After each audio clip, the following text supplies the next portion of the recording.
Leaders of West African countries are expected to meet on Thursday in Abuja, the capital of Nigeria, to discuss how to respond to a military coup in Niger, after their deadline to reinstate the ousted president or face a possible military intervention was defied by Niger's junta. The military in Niger detained President Mohamed Bazoum on July 26.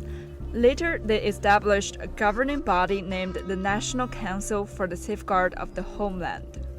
Abdulrahman Chiani, former leader of the country's presidential guard, was chosen as the head. The Economic Community of West African States, a political and economic group of 15 countries, announced an ultimatum and threatened the use of force to restore constitutional order in Niger if the junta failed to comply. However, the CNSP refused to back down when the deadline expired on Sunday. Leaders of the ECOWAS countries are expected to meet on Thursday in Abuja on the crisis. The coup, the third of its kind in West Africa in 3 years, has drawn global condemnation. Many African countries view the unconstitutional change of power as a threat to stability and development in the continent. The international community fears that instability in the Sahel region would breed extremism. The United Nations has warned of a humanitarian crisis in the region. Humanitarian operations are currently on hold given the situation. As you know, Niger is also already facing a complex humanitarian situation.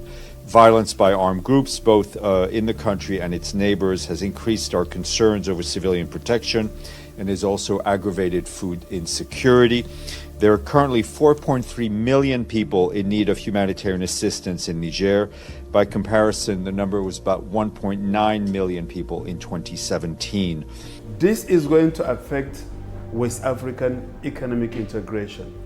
Why? Because you are seeing the military gradually taking over power from the civilian government.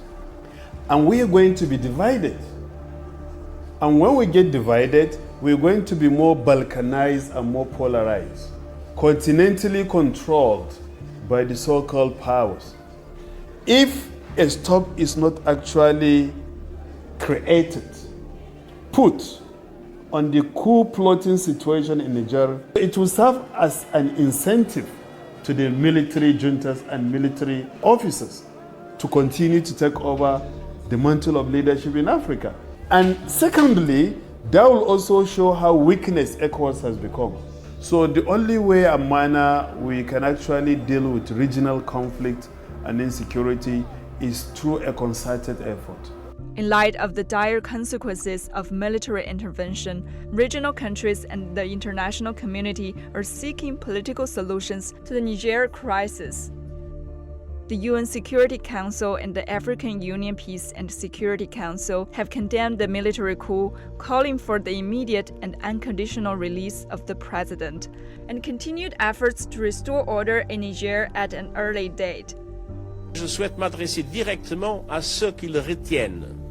Libérez président Bazoum immédiatement et sans condition. Cessez d'entraver la gouvernance démocratique de votre pays et respectez l'état de droit. We have acknowledged the need for a comprehensive approach that encompasses political, security, and diplomatic dimensions.